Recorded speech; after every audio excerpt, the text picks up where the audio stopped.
18 minutes. That's how long it took for my entire understanding of the woman I was about to marry to fall apart. I thought I knew her. I thought Jake finally had someone who could be a mother figure again. I was wrong about almost everything. My name is Ryan Mitchell. And this is the story of the night my mother called me from a police station, and what I learned when I got there changed everything. It was a Tuesday evening. Jake was doing homework at the kitchen table. I was making dinner when my phone rang, my mother's name on the screen. "Mom, everything okay?" Her voice was shaking. "Ryan, I'm at the police station. I need you to come. Please don't bring Jake." My stomach dropped. "What happened? Are you hurt?" "I'll explain when you get here. Just come alone." I called my neighbor to watch Jake and drove faster than I should have. Every possible scenario ran through my head. None of them prepared me for what was waiting. I found my mother sitting in the waiting area, an ice pack pressed to her cheek, a young officer sitting beside her with a notepad. "Mom, what happened?" She looked up at me, and I saw something I'd never seen in her eyes before. Not just pain, but fear. Fear of how I would react to what she was about to say. "It's about Melissa," she said quietly. "Melissa, my fiancée." The woman Jake had started calling Miss Lissa with a shy smile. The woman I had planned to propose to in 3 weeks. "She came to my house this afternoon," my mother continued. "We argued, and then she struck me." I sat down hard in the plastic chair beside her. "That doesn't sound like Melissa. Mom, are you sure?" "I know how this sounds," she interrupted, her voice firmer now. "I know you love her, but I called the police myself, Ryan. I wouldn't lie about something like this." The officer looked up from his notepad. "Mr. Mitchell, your mother filed a report, but there's something else you should know before you jump to conclusions. We'd like you to speak with her privately."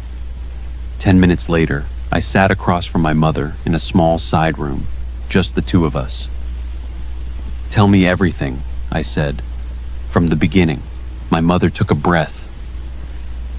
"Melissa came over to ask me something.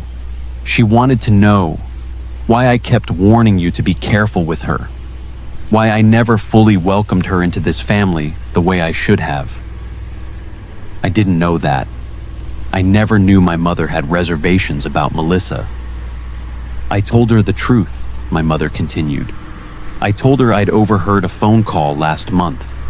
Melissa talking to someone, saying she needed 1 more year with Ryan before she could access the trust fund from her father's estate.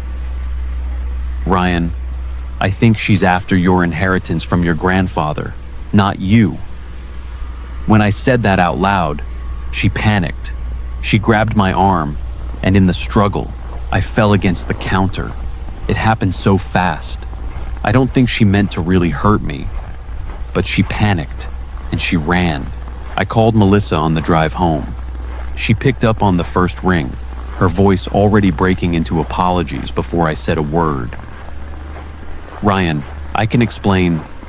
"Is it true?" I asked. "The trust fund, the waiting.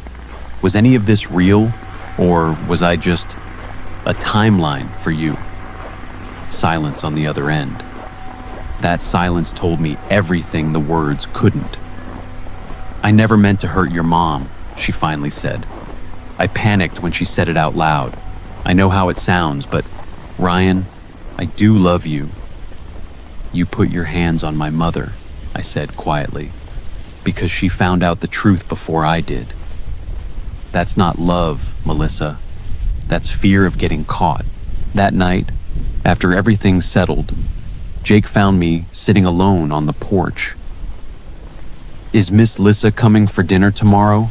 he asked, still not knowing what had happened. I pulled him close. "No, buddy. She's not going to be around anymore." He was quiet for a moment, processing. Then he asked the question that broke and healed me at the same time. "Is that okay? Are we going to be okay?" Yeah, I told him. We're gonna be okay. We always are. It's been 2 months since that night at the police station. My mother's bruise healed faster than my trust did. But I learned something important. Sometimes the people trying to protect you don't get believed until it's almost too late. If you've ever had someone in your life who saw the truth before you did, if you've ever had to choose between love and the people who've always had your back, I want you to know, listening to the people who love you unconditionally is never a mistake. If this story moved you, let me know in the comments. And if you have a story of your own, share it below. It might just become our next episode.